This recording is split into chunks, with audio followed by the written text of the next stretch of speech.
அர்த்தம் இல்லையோ, அவ்வளவு நல்லெண்ணம்னு பொருள் வச்சுக்கணும். அதனால த்விதா பஜ்யேயம் அப்பியேயம் நான் அமேயம், நான் வணங்கவே மாட்டோம்னு இருக்கிறோம். இவனை எப்படியும் வணங்க வைத்து தன் திருவடிகளால தீண்டனம்னு பகவானுக்கு ஆசை.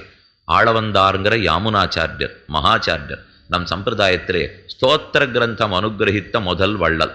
முன்னாடி பல பேர் இயற்றி இருக்கலாம், இன்னைக்கு நமக்கு கிடைக்கல. ஆனா இவர் எழுதினத்துக்கு தான் ஸ்தோத்திர ரத்னம்னு பேர். சியாதனயர்நிக சர்வேஷாம் திரையந்தார்த்தம் சுதுர்கிரகம் ஸ்தோத்திரயாமாச யோகீந்திரா தம் வந்தே யாமுனாஹ்வயம். யாமுனாச்சாரியரை வணங்குகிறேன். சாஸ்திரத்திலே தெரிஞ்சுக்க முடியாத கஷ்டமான அர்த்தங்களை எல்லாம் யார் சுலபமான ஸ்தோத்திர ரூபத்தில் கொடுத்தாரோ அந்த யாமுனரை வணங்குகிறேன். நமோ நமோ யாமுனாய, யாமுனாய நமோ நமஹ, நமோ நமோ யாமுனாய, யாமுனாய நமோ நமஹ. யாமுனாச்சாரியருக்கு வணக்கம். அந்த சுவாமி பிரார்த்திக்கிறார், எப்ப திருவிக்கிரமனுடைய திருவடி தாமர்கள் என் தலைக்கு அணியாக வந்து சேரப்போகின்றனவோ, நாம கீழே குனியணும், திருவிக்கிரமன் தன் திருவடிகளாலே தடவ வேண்டும். இது எப்போது நடக்குமோ என்று பிரார்த்தித்து கொண்டிருக்கிறார். கதாபுன சங்கர தாங்க கல்பக துவஜார விந்தாங்குஷ வஜ்ரலாஞ்சனம் திரிவிக்கிரமத்த சரணாம்புஜத்வயம் மதிய மூர்தானம் அலங்கரிஷதி. கதா எப்போது பெருமானுடைய திருவடிகள் நம் தலைக்கு அலங்காரமாக விளங்குமோ, நம் தலைக்கு என்னென்னமோ சூடிக்கிறோமோ இல்லையோ, மலர் சூடிக்கலாம், பட்டு பொன்னாட முண்டாசு கட்டிக்கலாம், அல்லது பெருமானுடைய திருவடித்தாமர்களை சூடலாம், இல்லை கிரீட்டம் மணிமுகுடத்தை சூடிக்கொண்டு நாட்டாளணும்னு நினைக்கலாம். இதற்குள்ள எது சிறந்த கிரீட்டம், எது சிறந்த அணிகலன்னா சுகாச்சாரியர் பரீட்சத்துக்கு தெரிவிக்கிறார், மற்ற எதை அதில் கட்டினியானாலும் வெறுமை ஏதோ வாழமட்டனார கட்டினா போலே, அவ்வளவுதான். பின்ன எதை கட்ட வேணும்னா பட்டங்கில பகவானுடைய திருவடித்தாமர்கள் உன் தலையில வச்சியானால் அதுதான் அதற்கு உண்மையான கிரீட்டம். அரசமர்ந்தான் அடிசூடும் அரசை அல்லால் மற்றரசாக எண்ணேன். பகவானுடைய திருவடித்தாமர்களை தலையில சூடிட்டால் அதுதான் ராஜ்யம், அதுதான் நமக்கு பட்டாபிஷேகம், மத்தொன்னு நமக்கு அரசே அல்ல என்று கைங்கிற ஸ்ரீ பெற்றவரான குலசேகர பெருமாள் ஆச்சரியமா பெருமாள் திருமொழியில தெரிவித்துக் கொள்ளுகிறார். அதனால நாம தலையை குனிஞ்சுட்டோம், பெருமாள் எல்லார் தலையிலையும் தன் திருவடியால தீண்டுட்டாரோ இல்லையோ. ஆண்டாளுக்கு என்ன வருத்தமா போச்சுன்னா, இந்த தலையெல்லாம் எவ்வளவு கொதிச்சுருக்கோ, அவர் திருவடி குளிர்ந்த திருவடி, இந்த தலை இத்தனையை தீண்டி அது எவ்வளவு கொதிச்சு படுத்தோ அதை நினைத்து பல்லாண்டு பாட வேண்டும். பல்லாண்டு பன்னாண்டு உன் திருவடிக்கு ஒன்றும் வாராமல் இருக்க வேண்டும்னா, ஆக பெருமானுடைய திருவடிகளுக்கு பல்லாண்டு பாடுதல் அது ஒரு பக்கம் வச்சுட்டாள். ஓங்கி உலகளந்த உத்தமன் பேரு பாடி. அதுக்கப்புறம் மிச்ச மூணு, முதல்ல இந்த பக்கம் ஏன் ஒன்று அந்த பக்கம் ஏன் மூணுன்னு அப்புறம் சொல்கிறேன். இந்த பக்கம் ஒன்று இருக்கு, ஏன்னா வரிசை இந்த பக்கமே எல்லாத்தையும் வச்சிருக்கலாம் இல்லையோ. அது என்னமோ பேர் பாடிங்கிறதுக்கு முன்னாடி ஒன்று சொல்லி பேர் பாடிங்கிறதுக்கு பின்னாடி மற்ற மூணையும் சொல்கிறாளே. முதல்ல எதை சொல்லுகிறாள்னு பார்ப்போம். நாடெல்லாம் தீங்கின்றி, உலகம் முழுக்க இருக்கிற தீங்குகள் தொலைந்து போய்விட வேண்டும் அப்படின்னா அனிஷ்ட நிவர்த்தி ஏற்படணும்னு அர்த்தம். அப்போ பகவானுடைய திருநாமங்களை பாடுங்கோள் அனிஷ்டம் தொலைவதற்காக. நமக்கு எத்தனையோ விஷயங்கள் பிடிக்காது, நல்லதில்லை, அந்த தீங்குகள் அத்தனையும் தீமை நம்ம அடைஞ்சிடுமோ இல்லையோ, அதை அடையாம விளக்கணுமே. அதனால தீங்கின்றி நாடெல்லாம் நம் தீமைகள் அத்தனையும் தொலைவதற்கு பேர் பாடி. அப்ப பேர் பாடி நாடெல்லாம் தீங்கின்றி போகும். பகவானுடைய திருநாமங்களை சங்கீர்த்தனம் பண்ணினால் தீங்கு தொலையும், அதாவது அனிஷ்ட நிவிருத்தி ஏற்படும். நமக்கு எதது அனிஷ்டமோ அது அத்தனையும் தொலைந்து போகிறது. வனேரணே சத்ரு ஜலாக்னி மத்தியே எதிர்ச்சயாபத்சு மகாபயேஷு இதம் பட்டன்னு ஸ்தோத்திர மனாகுலாத்மா என்று சாஸ்திரம் சொல்லுகிற சொல்லு. வனே ரணே சத்ரு ஜலாக்னி மத்தியே எதிர்ச்சயாபத்சு, ஆபத்து ஏற்படட்டும், காட்டில் ஏற்படட்டும், நெருப்பில் ஏற்படட்டும், விஷத்தால் ஏற்படட்டும், இது இத்தனை ஆபத்துகளும் விலகி போகின்றன. ஆர்த்தா விஷண்ணா சிதிலாச்ச பீதாக கோரேஷு சவ்யாதிஷு வர்த்தமானாக சங்கீர்த்திய நாராயண சப்தமாத்திரம் விமுக்த துக்கா சுகினோ பவந்து. எல்லா துக்கங்களும் தொலைகின்றன. ஆர்த்தாக விஷண்ணாக சிதிலாக பீதாக. நம்ம நிலைய நன்னா படம் பிடிச்சு காட்டுறது இந்த ஸ்லோகம். இதுக்குள்ள எல்லாரையும் சேர்த்துடலாம். இப்போ ஆர்த்தாக விஷண்ணாக சிதிலாக பீதாக கோரேஷு சவ்யாதிஷு வர்த்தமானாக. யாரெல்லாம் மனசுடைஞ்சு போயிருக்கார்களோ, யாரெல்லாம் வெறுப்படைஞ்சு போயிருக்கார்களோ, யாரெல்லாம் பயந்து போயிருக்கார்களோ, யாரெல்லாம் இனி நாம் என்ன செய்ய போகிறோங்கிற எதிர்பார்ப்பிலேயே பயந்து போயிட்டார்களோ, யாரெல்லாம் துடிப்போடு இருக்கிறார்களோ, யாரெல்லாம் கவலையிலே துவழ்கிறார்களோ, இது வெவ்வேறு, இது இத்தனையும் ஒன்றும் இல்லை. நம்ம ஒத்தொத்தரையும் இங்கே உட்காண்டிருக்கிறவளை இப்போ எடுத்து பார்த்தோம்னா நாம் எல்லாரும் எந்தெந்த கோட்டியில் இருக்கோம் நன்னா தெரிஞ்சு போடும். ஆர்த்தா விஷண்ணா சிதிலாச்ச பீதாக. பயம் எல்லாத்த விட முக்கியம். வாழ்ந்துட்டே இருக்கிறச்ச என்ன நடந்துருமோன்னு பயந்துட்டு இருக்கோம் இல்லையோ. வெளியில போனா பயம், உள்ள வந்தா பயம், நின்னா பயம், உட்கார்ந்தா பயம். ஒரு இடத்துலையும் பயப்பட வேண்டாம் தான் பெருமாள் சொல்லிகிட்டே இருக்கார். அவர் சொல்ல சொல்ல மேலும் மேலும் நாம் பயந்துட்டே இருக்கோம். இதுக்கு ஒரே காரணம், பகவான் நம்ம அருகிலேயே இருக்காருங்கிற எண்ணம் இல்லாமை. அவர் நமக்கு பக்கத்தில் தான் இருக்காருங்கிற தைரியம் வந்துடுத்து, எதை கண்டு பயப்பட மாட்டோம். அதைத்தான் சாஸ்திரம் சொல்லித்து, யதாஹ்யே வைஷ ஏதஸ்மின் அதிருஷ்யேனாத்மே நிருக்தே நிலையனே பயம் பிரதிஷ்டாம் விந்ததே அத்தசோ பயங்கதோ பவதி. யதாஹ்யே வைஷ ஏதஸ்மின் நுதரமந்தரம் குருதே அத்ததஸ்ய பயம் பவதி. அவனுக்கு அருகிலே செல்ல செல்ல பயம் ஓடி போகும். அவனை விட்டு ஓட ஓட பயம் அண்டி வரும். அதனால தான் யதாஹ்யே வைஷ ஏதஸ்மின் அதிருஷ்யே அனாத்மே நிருக்தே நிலையனே அநிலையனே. பெருமான் இருக்கிற நிலையத்தில் நாம் இல்லை, அவர் இருக்கிற ஊர்ல நாம் இல்லை, அவரை பத்தி நினைக்கல. வாசுதேவனை பத்தி ஒரு நிமிஷம் நினைக்காமல் போனால் பெரிய ஆபத்து வரும்னு சொல்லிக்கிறார். என் முகூர்த்தம் க்ஷணம்பாபி வாசுதேவோ ந சிந்தியதே சாமஹத்தானிகி. ஒரு முகூர்த்தமோ ஒரு க்ஷண நேரத்திலோ பகவானுடைய நாமத்தை சொல்லாமல் போனால், சிந்திக்காமல் போனால் அது பெரும் ஆபத்தை விளைவிக்குங்கிறார்கள். என் கஜேந்திராழ்வான் கூப்பிட்டானோ இல்லையோ, நாராயணா ஓ மணிவண்ணா நாகனையாய் வாராய் என் நாரிடர நீக்காய்ன்னு. அது எப்போது? பரமாபதமாபன்னா மனசா சிந்தையத் ஹரிம். பெரிய ஆபத்து வருங்கால் கஜேந்திரன் கூப்பிட்டான். அப்போ இதுலேருந்து ரொம்ப தெளிவாக தெரியறது, ஆபத்து வரும் பகவானை அவசியம் கூப்பிட வேண்டுங்கிறது. பரமாபதமாபன்னஹான்னு இருக்கு, ஆர்த்தா விஷண்ணா சிதிலாச்சபீராக இருக்கு, வனேரணே சத்ருஜலாக்னி மத்தியே இருக்கு. இது இத்தனையிலையும் இந்தந்த ஆபத்து நீங்கிறதுக்கு பகவானை நினைங்கோல் இருக்கிறதுனாலே இஷ்ட நிவர்த்திக்கு பேர் பாட வேண்டும்.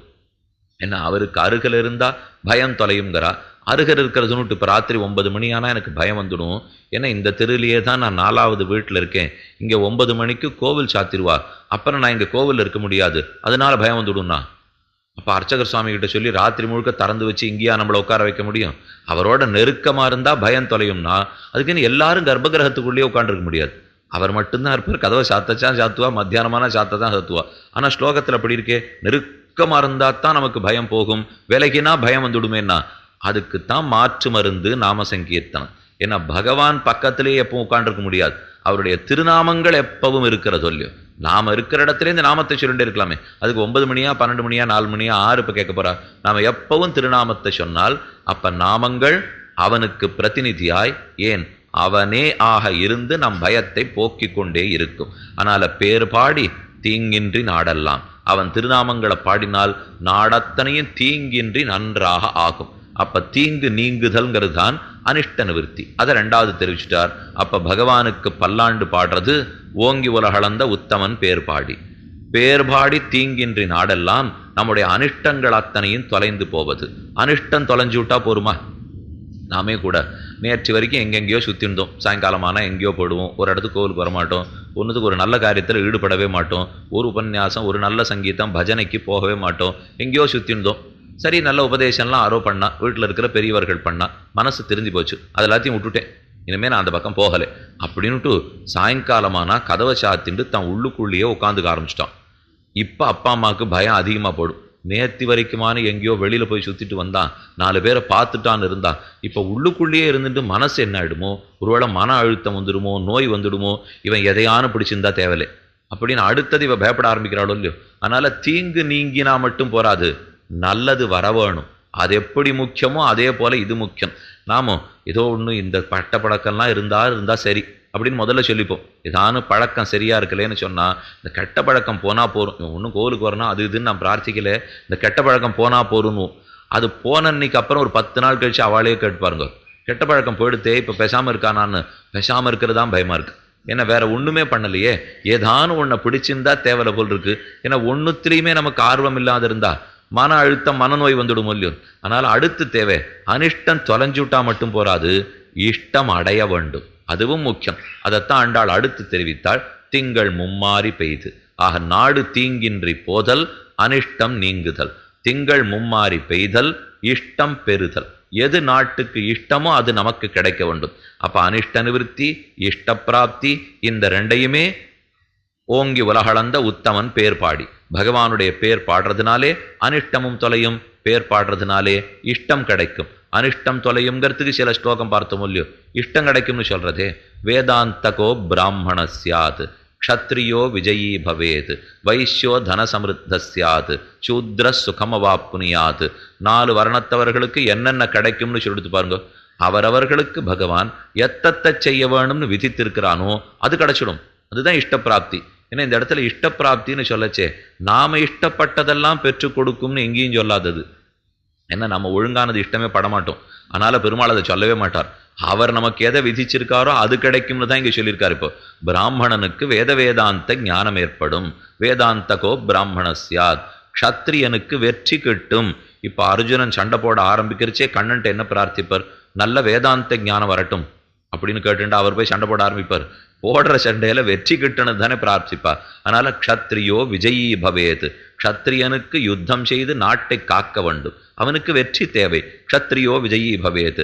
வைஷ்ய தனசமிருத்த, இந்த நாட்டை நடத்த வேண்டியது, அதற்கு வேண்டிய செல்வத்தை கொடுத்து கோயில்களை நன்றாக பராமரித்து வேண்டிய நல்ல காரியங்கள் தர்ம காரியங்கள்லாம் பண்றதுக்கு பணம் வேணும் இல்லையோ, அதை வைஷ்யந்தான் வியாபாரம் பண்ணி சம்பாதிக்க வேண்டும். வைஷ்யோ தனசமிருத்த ஸ்யாத், அவனுக்கு இஷ்டமான தனசமிருத்தி கிட்டட்டும். இதுல ஒன்று தோணும் நமக்கு. இப்போ அப்போ ஒன்னொன்னுலையும் எது சொல்லியிருக்கோ அதை தவிர இன்னொன்று அவளுக்கு கரைக்கக்கூடாதோ சாமின்வா. ஏன்னா நம்ம நப்பா செங்க விட்டுது. இப்போ வேதாந்தம் மட்டும் பிராமணனுக்கு வரும், விஜயம் மட்டும் க்ஷத்ரியனுக்கு கிட்டும், பணம் மட்டும் ஐஸ்வர்யனுக்கு வைசியனுக்கு கிட்டும்னுட்டா அப்போ அவருக்கு கிடைக்கிற பணம் பிராமணனுக்கு கிடைக்காதோ? பிராமணனுக்கு கிடைக்கிற ஞானம் வைசியனுக்கோ க்ஷத்ரியனுக்கோ வரவே கூடாதோ? இப்படி நம்ம குழம்புவோம் இல்லையோ. அவனவனுக்கு எது தேவையோ அது நிச்சயமாக கிட்டும். ஆனால் கைங்கரியத்துக்காக கிட்டும். எந்த வர்ணத்தவர்களுக்கு ஞானம் தேவை, அது இல்லாமல் மோட்சம் பட முடியாது. எந்த வர்ணத்தவர்களுக்கு கண்டிப்பா பிரபத்தி தேவை, அது அவசியம் நாம் பண்ணித்தான் போக வேண்டும். ஆனால் அது மட்டும் இல்லையே, வாழற போது எதில் நாம் ஈடுபடணுங்கிறது முக்கியம் இல்லையோ. பொதுவானது எல்லாத்தையுமே எல்லாருக்கும் பெருமாள் கொடுத்துருவார். அவர் அதை தடங்கரே பண்றதில்லை. இப்போ அடிப்படையில் நமக்கு இப்போ எதை கொடுக்காத வச்சிருக்காரு யோசிச்சு பாருங்க. நம்ம ஆசைப்பட்டு இருக்கிறதெல்லாம் மேலே மேலே போகிறதுக்கு தான் ஆசைப்படுறோமே தவிர சொல்றச்சே இப்படி சொல்லிடுவா, அரசாண் வயத்துக்காக எவ்வளவு ஓட வேண்டியிருக்குன்னுட்டு. இப்போ எல்லாருக்கும் சுமார சம்பளம் ஆரம்பிக்கச்சே 20,000 ரூபாய், அது மேலே 1.5 லட்சம் 2 லட்சம் வரைக்கும் போயிட்டு இருக்கோம் இல்லையோ. இப்போ 1.5 லட்சம் சம்பாதிச்சா தான் அரசாண் வயிற்றுக்கு சோறு போட முடியும் போல் இருக்கு. என்ன சொன்னவர் அரசாண் வயிற்றுக்கு சோறுங்கிறார். அரசாண் வயிற்றுக்கு தேவை 1000 ரூபாய். அதுக்கு மேலே நிச்சயமாக ஒரு மாதத்துக்கு தேவையில்லை. அதுக்கு மேலே சாப்பிட்டா ஆஸ்பத்திரியில் தான் படுத்துட்டு இருக்கணும். ஏன்னா இவர் 1 லட்ச ரூபா சம்பாதிக்கிறதுக்காக மொத்தத்தையும் சாப்பிட்டே தீர்த்தார்னு வச்சுங்க, அப்புறம் இவர் வீட்டில் இருக்கவே முடியாது. ஆரோக்கியத்துக்கு தேவை மிதமான ஆகாரம். ஆகாரம் கட்டுப்பட்டு இருந்தால் தான் ஆரோக்கியம் கிட்டும். எதற்காக சொல்ல வந்தேன்னா, அடிப்படை தேவையெல்லாம் பெருமாள் கொடுத்து தான் வச்சிருக்கார். அது கொடுக்காத இருக்கவே மாட்டார். நாம தேவையெல்லாம் நமக்குன்னு இருக்கிற ஒரு பெரிய நிலை, இதுக்கு ஆசைப்பட்டு தான் நாம உழைச்சிட்டு இருக்குமே தவிர அது தேவையில்லையே. வேதாந்தகோ பிராமணஸ்யாத், க்ஷத்ரியோ விஜயீ பவேத், வைஷ்ய தனசமிருத்த ஸ்யாத், சூத்ர